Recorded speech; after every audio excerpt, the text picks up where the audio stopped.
Hello po sa inyong lahat. Magandang araw.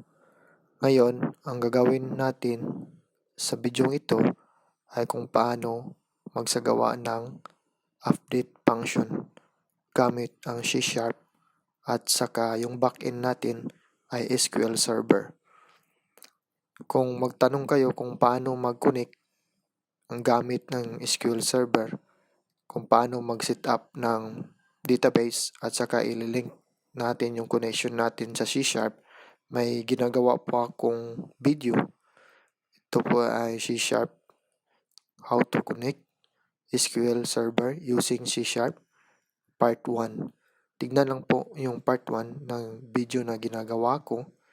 Nandoon lahat ng procedure kung paano magawa at saka mag-connect sa C# at saka SQL Server. So, magsimula na po tayo ngayon. Ang gagawin natin ay ang update function. Samahan niyo po ako na mag-code.